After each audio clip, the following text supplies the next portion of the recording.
Bonjour Gilles Kepel. Bonjour. Vous êtes professeur des universités, vos livres sont traduits dans une vingtaine de langues, vous publiez Le bouleversement du monde l'après 7 octobre. Nous sommes le 7 octobre, un an après. Il y a des commémorations bien sûr aujourd'hui en Israël.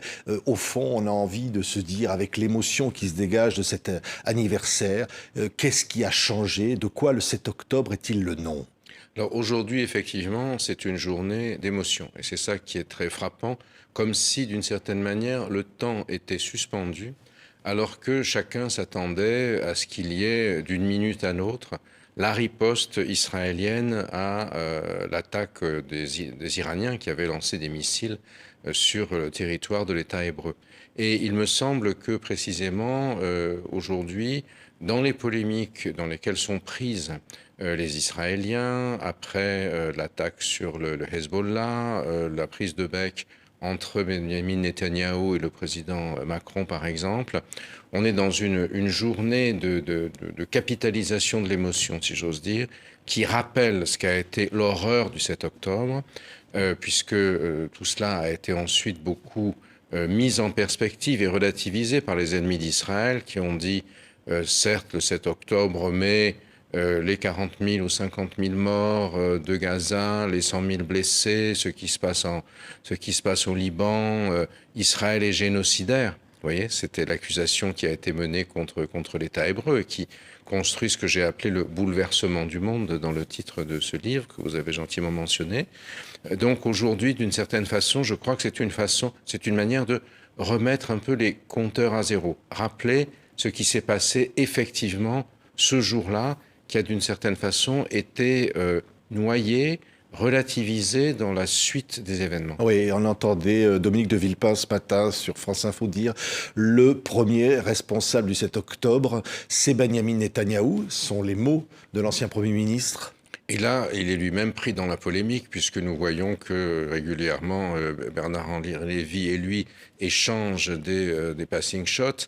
Je crois qu'on ne peut pas, effectivement, quand on fait l'analyse, occulter le fait que Netanyahou avait ce qu'il appelait sa conceptia en hébreu, qui veut dire une conception, tant que je sache, qui considérait que Yahya Sinwar, qu'il avait lui-même fait libérer de prison en 2011 et qu'il avait un peu envoyé à Gaza comme le Kaiser avait envoyé Lénine pendant la Première Guerre mondiale à Saint-Pétersbourg pour faire imploser l'Empire tsariste. Ça avait tellement bien réussi que ça avait même créé le système communiste après. Donc Netanyahou était convaincu que Sinwar, si je puis dire, aboyait mais ne mordrait jamais. Et il voyait dans le contrôle de Gaza par Hamas l'occasion d'affaiblir l'autorité palestinienne et de dire, comme François Mauriac en son temps, après la Seconde Guerre mondiale en France, j'aime tellement l'Allemagne que j'en veux deux. Donc là, il y avait deux Palestines, ce qui lui évitait d'avoir à faire la paix, puisqu'il n'en voulait pas et de reconnaître un État palestinien, puisqu'il disait, d'un côté, vous avez Mahmoud Abbas corrompu et incompétent, de l'autre, vous avez les fanatiques djihadistes, donc ne me mettez pas la pression. Et c'est ce processus-là, si vous voulez, qui a explosé à la figure de Netanyahou, parce qu'il s'était trouvé finalement incapable de l'anticiper. Ça lui a été beaucoup reproché, bien évidemment, dans de nombreux secteurs de la société israélienne. Et il faut comprendre aujourd'hui, notamment l'offensive sur le Liban et sur le Hezbollah, cette blitzkrieg numérique hallucinante que Israël a menée. On n'a encore jamais vu entre les beepers et la liquidation de Nasrallah, il y a eu une séquence d'une rapidité et d'une efficience du point de vue de l'attaquant tout à fait inouïe, si vous voulez. Mais pour Netanyahou, c'est aussi quelque chose qui lui permet de sauver la face. Certes, j'ai pas été bon le 7 octobre, si vous voulez, mais je suis, moi, Netanyahou, celui qui a détruit le principal ou l'un des principaux ennemis d'Israël. Je suis un peu la réincarnation du Josué biblique qui a exterminé les Cananéens après l'épisode des trompettes de Jéricho, vous voyez.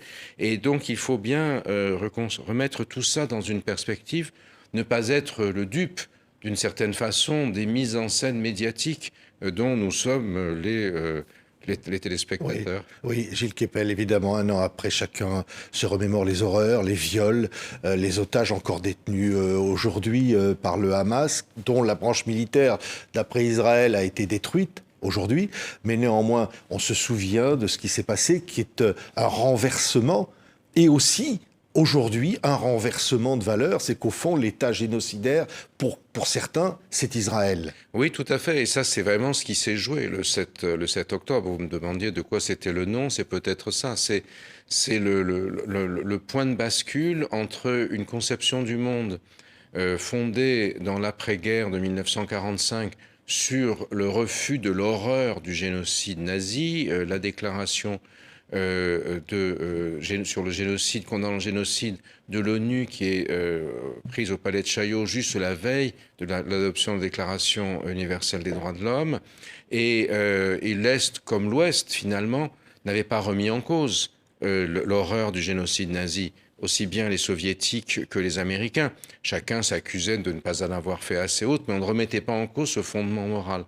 Or, avec le 7 octobre, vous avez cette remise en cause, c'est-à-dire une partie de ce qui s'appelle le Sud global, relayé à travers les sociétés occidentales, ici même par la France insoumise ou au Royaume-Uni, aux États-Unis aussi par d'autres équivalents, vont expliquer que la réalité, c'est que le véritable génocide aujourd'hui, ça n'est plus l'extermination des Juifs par les nazis, ça c'est une vieille histoire qui ne concernait de toute façon que les Européens entre eux, et puis le complotisme à travers les réseaux sociaux étant passé par là, on va dire on ne sait pas trop ce qui s'est passé vraiment, et en réalité le vrai génocide dans l'histoire moderne, c'est la colonisation, c'est l'esclavage, c'est la traite négrière, dont le Nord est a priori coupable. Le Nord, c'est-à-dire l'Europe et les États-Unis, alors que le Sud global en est la victime et est fondé à demander réparation. Et dans ce contexte, Israël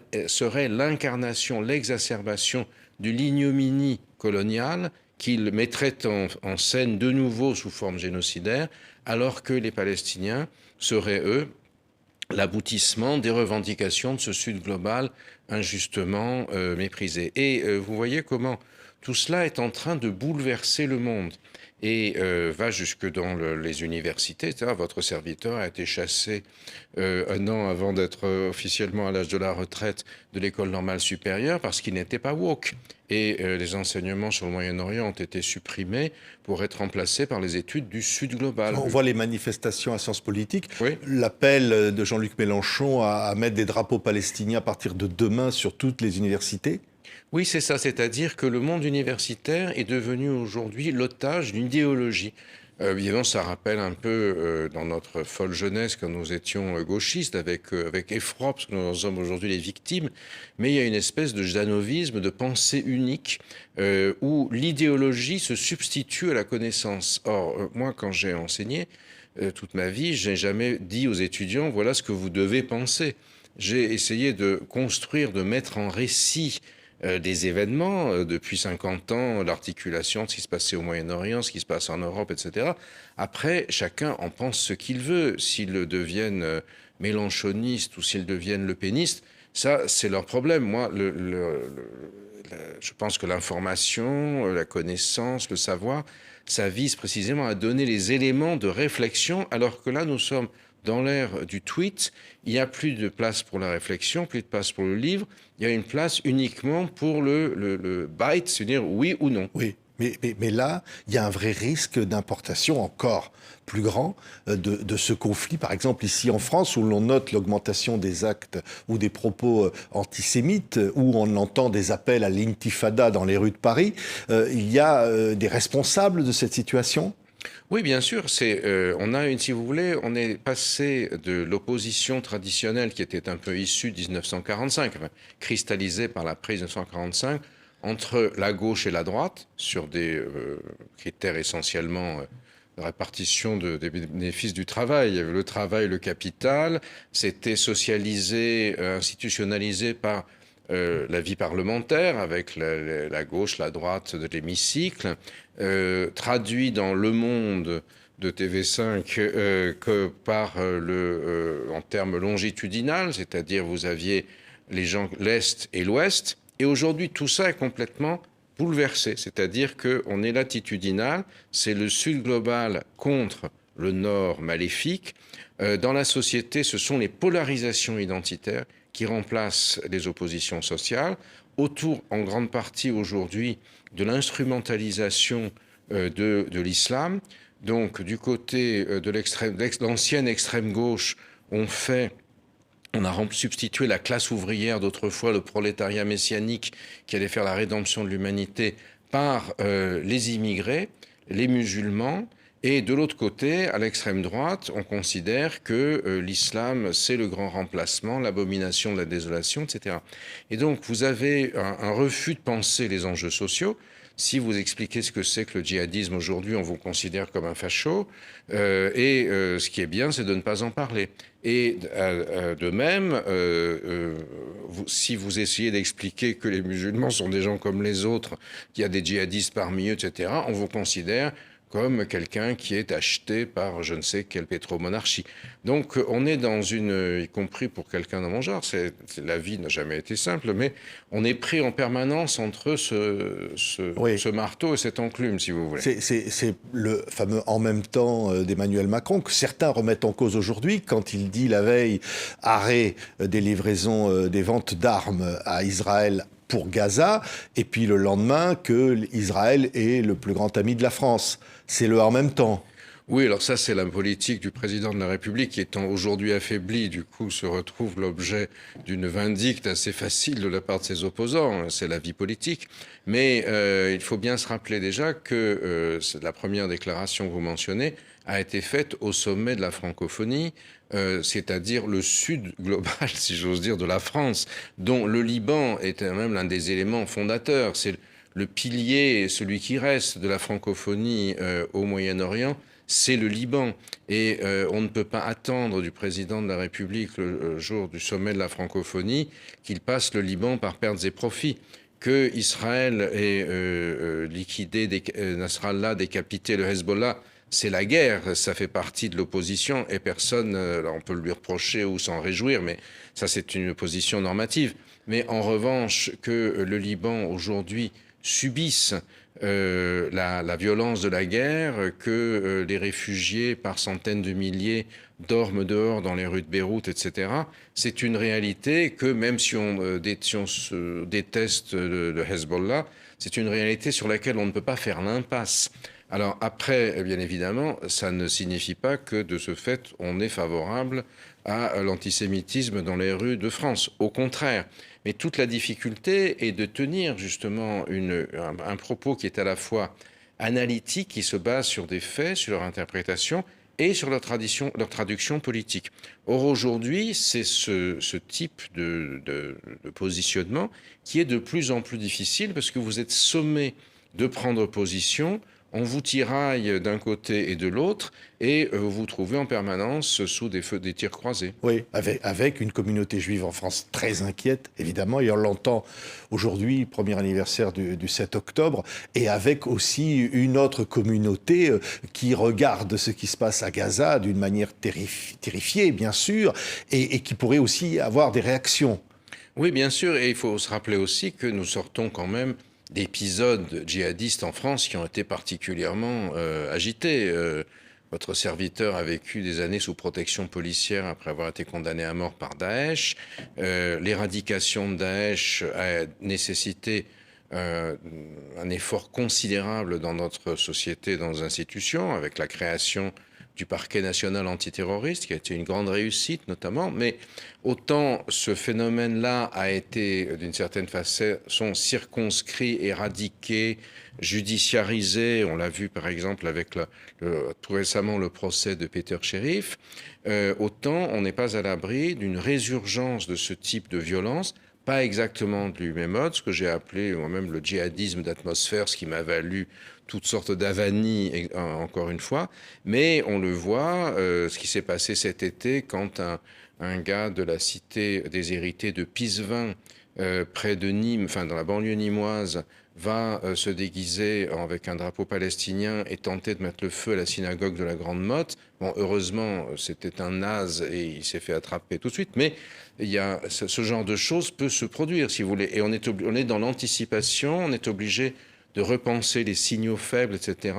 Et on voit bien que l'État est obligé d'y réagir. Autant le parquet national antiterroriste est une grande réussite, autant, par exemple, la dissolution des renseignements généraux par Nicolas Sarkozy a fait que la capacité des forces de l'ordre aujourd'hui à interpréter les signaux faibles est devenue très médiocre. Oui, votre livre, hein, Le bouleversement du monde, Gilles Kepel, publié chez Plomb, s'appelle aussi L'après 7 octobre. L'après 7 octobre, l'après l'émotion de cette journée anniversaire. Que va-t-il se passer demain, après-demain?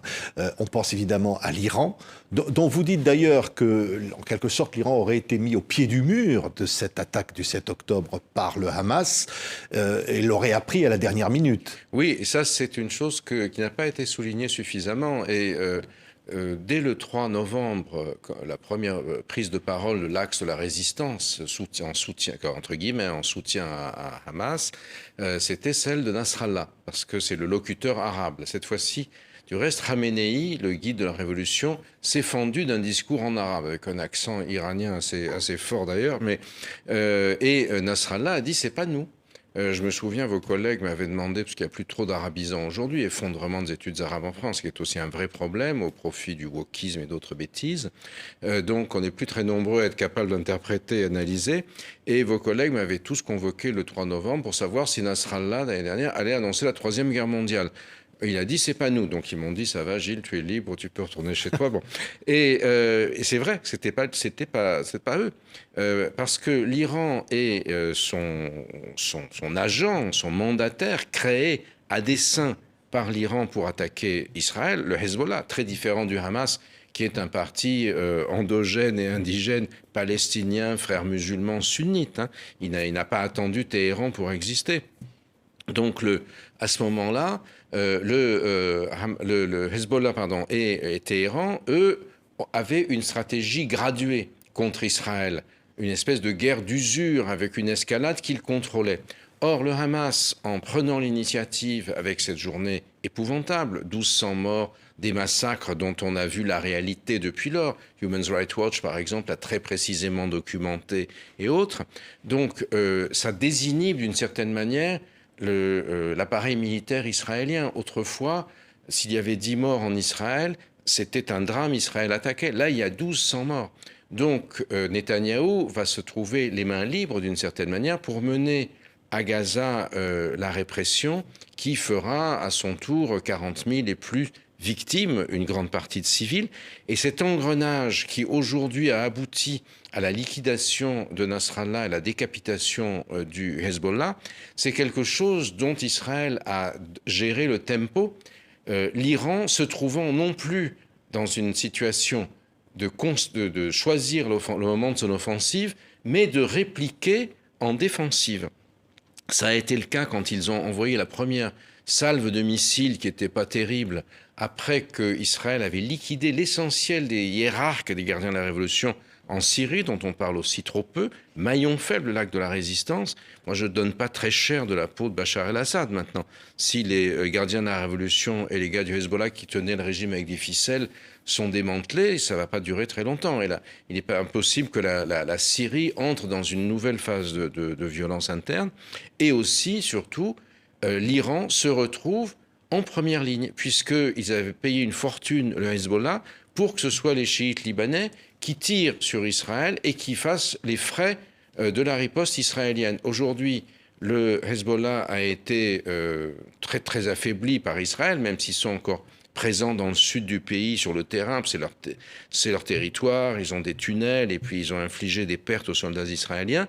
Mais aujourd'hui, l'Iran vit dans l'attente inquiète de la réplique israélienne. C'est-à-dire qu'au fond, Israël pourrait physiquement tenter d'éliminer le chef suprême, le guide suprême. Bon, ça, je ne suis pas dans les plans de l'état-major iranien, pas plus qu'israélien, bien sûr, mais on voit bien que l'Iran aujourd'hui est dans une zone de très grande turbulence. La mort très bizarre de l'ancien président Raïssi, un sanguinaire extrémiste qui jouissait de signer des exécutions d'opposants au début de la Révolution, qui a lui-même pris en main la violence incroyable de la répression du mouvement des femmes après l'assassinat de la mal voilée, entre guillemets, Mahsa Amini dans un commissariat. Tout ça a dû faire penser quand même à un certain nombre de hiérarques de la République islamique que si on continuait dans cette logique, on allait dans le mur. La mort de Haniyeh dans le bunker des gardiens de la Révolution au moment de l'intronisation du nouveau président Pezeshkian qui a succédé à Raïssi mort, soulève encore quand même des points d'interrogation. Comment est-ce que quelqu'un comme lui a pu être liquidé dans une cible ultra protégée? C'est pas simplement une femme de ménage qui a mis une boîte de chocolat explosive. On peut penser qu'il y a sinon soit une infiltration du Mossad en haut, soit une partie de l'establishment qui considère qu'il faut se débarrasser de tout ça. Si vous voulez, moi, même Nasrallah, on peut s'interroger aussi sur... Il y a des questions. C'est bizarre qu'il soit resté dans cet endroit qu'Israël bombardait aussi avec une telle aisance, si vous voulez. On n'en sait rien pour l'instant. Mais ça pourrait être un lâchage de la part de l'Iran? Certains le disent. Je ne sais pas s'il faut aller jusque-là, mais en tout cas, ces questions ne peuvent pas être simplement mises de côté. Et moi, mon sentiment, mon analyse en tout cas, prospective, qui est hypothétique, c'est que l'Iran se trouve dans une sorte de moment gorbatchevien, si vous voulez. Un peu comme l'URSS après que l'armée rouge avait dû quitter Kaboul le 15 février 89. Au fond, l'establishment sécuritaire du KGB et autres, dont Poutine du reste est un héritier, s'est dit ça suffit. Et il faut bouger les choses. Et quelques mois plus tard, c'est la chute du mur de Berlin. C'est Gorbatchev, puis ce sera Helsinki, ce sera un chaos dont les Occidentaux ont sans doute trop profité, ce qui fait que ça a suscité la réaction poutinienne par la suite. Mais moi, j'ai l'impression qu'aujourd'hui, ça n'est pas tant une offensive militaire d'ampleur assumée par Israël qui casserait tout, parce que Biden leur a dit attention. Moi, je ne suis pas. C'est trop complexe. Il profite aussi de cette transition aux États-Unis bien sûr, avant l'élection présidentielle. Ne peut faire ça que parce qu'il n'y a pas de pilote dans l'avion américain aujourd'hui. C'est assez clair. Mais je pense plutôt que si offensive il y a, si frappe il y a en Iran, elle sera calculée pour faire en sorte que pour accélérer la décomposition et la recomposition du régime. N'oubliez jamais aussi que tous les États pétroliers de la région sont terrorisés à la perspective qu'une guerre israélo-iranienne prenne les pays du Golfe en otage, qui sont très faibles militairement, en dépit des armes qu'ils achètent de tous les côtés. Et donc, il y a tout un système qui se met en place où le partenaire silencieux dans cette affaire, c'est les États, les pétromonarchies du Golfe, qui pèsent d'un poids financier énorme ici. Et menace aussi peut-être d'une crise économique. Exactement. Pour les pays occidentaux. Voilà, parce que tout ça, ça a des incidences immédiates sur les prix du pétrole. Imaginez qu'Israël bombarde les raffineries iraniennes. Même si l'Iran est sous embargo, les prix du pétrole montent en flèche. Mais Israël peut attaquer les installations nucléaires iraniennes, comme le souhaite Donald Trump d'ailleurs, qu'il l'a dit. Oui, alors je crois que c'est un propos de très tôt de campagne, parce que Trump, comme Mme Harris, aujourd'hui, pèsent au trébuchet chacune de leurs déclarations. Vous savez que cette situation étonnante, d'habitude aux États-Unis, la politique étrangère ne compte pas dans l'élection présidentielle, sauf que traditionnellement, le démocrate ou la démocrate et le républicain étaient dans la surenchère et qui étaient le plus pro-israélien. Aujourd'hui, vous avez un électorat arabe américain dans le fameux État bascule, swing state du Michigan, où on s'inquiète de ce que, dans un État où il y a beaucoup de Libanais d'origine chiite, d'ailleurs parmi ces Arabes américains, pour lesquels la parole du Hezbollah compte. Ce serait paradoxal. Ça pourrait faire basculer l'élection. Hezbollah détruit au Liban et des gens votant sur les consignes du Hezbollah qui font l'élection américaine. Telle quelle, c'est une vue de l'esprit, mais si vous voulez en termes... Et ça fait... Mais en même temps, si je puis dire, l'électorat arabe américain est très partagé parce qu'il y a ceux qui n'aiment pas Trump, c'est un ami de Netanyahou, ceux qui n'aiment pas Harris parce que Biden a donné trop d'armes à Israël, et ceux qui trouvent que Trump a une vision machiste traditionnelle de la famille qui correspond davantage à une vision traditionnelle moyen-orientale que les LGBT de la côte ouest. Mais un mot encore, Gilles Kepel, est-ce qu'au fond, Netanyahou peut gagner, est-ce qu'Israël peut gagner cette guerre? Et au fond, qu'est-ce que ce serait gagner cette guerre? Je pense qu'Israël peut remporter aujourd'hui des victoires militaires tactiques. C'est ce qui se passe, semble-t-il, au Liban, sous réserve de ce qui va se passer ensuite. En revanche, le vrai enjeu pour Israël, c'est de gagner la paix. Parce qu'il va bien falloir réconcilier tout ce monde pour organiser un Moyen-Orient pacifié. Les accords d'Abraham ont échoué. Parce que l'idée, c'était on paye le Hamas, on le fait payer par le Qatar et oublier l'État palestinien. L'Arabie saoudite, tout à fait favorable à la reconnaissance de l'État d'Israël, à condition la reconnaissance de l'État palestinien préalablement. Et justement, c'est ça l'horizon aujourd'hui. Et je crois que les diverses attaques, les les effets militaires, si vous voulez, ne sont pensés qu'en calculant ce que sera ce produit ultime. Mais ça ne pourra avoir lieu qu'avec un changement politique à la tête d'Israël. Oui, probablement. Netanyahou lui-même a besoin de se refaire une stature. Aujourd'hui, sa popularité a cru considérablement après la liquidation de Nasrallah. C'est peut-être d'ailleurs ce qui donnera au Likoud, dans une élection ultérieure, une majorité beaucoup plus vaste, qui fait qu'il ne sera plus tenu par les 18 sièges à la Knesset des suprémacistes colons dirigés par Smotrich et Ben Gvir, et qui le contraignent parce qu'il limite sa capacité négociatrice. Mais aussi, ce qui va, je crois, à mon sens, qui est clé, le prochain épisode, c'est qu'est-ce qui va se passer en Iran. Est-ce que la République islamique arrivera à se réifier et à conserver son job? Khamenei a 85 ans, il souffre du cancer. Raïssi voulait le succéder, c'est probablement l'une des raisons de sa disparition, disons. On peut dire que le temps était Mossad ce jour-là. Ce sera c'est la différence entre l'accident et la liquidation, disons ça. Le Mossad est très présent en Azerbaïdjan, d'où il venait, d'ailleurs, d'où venait son hélicoptère. C'est un vieil hélicoptère en plus. Oui, un hélicoptère Bell des années 50, acheté par le Shah aux États-Unis. Donc tout ça, l'État nucléaire iranien qui met son président dans un vieil hélicoptère pourri, c'est quand même bizarre.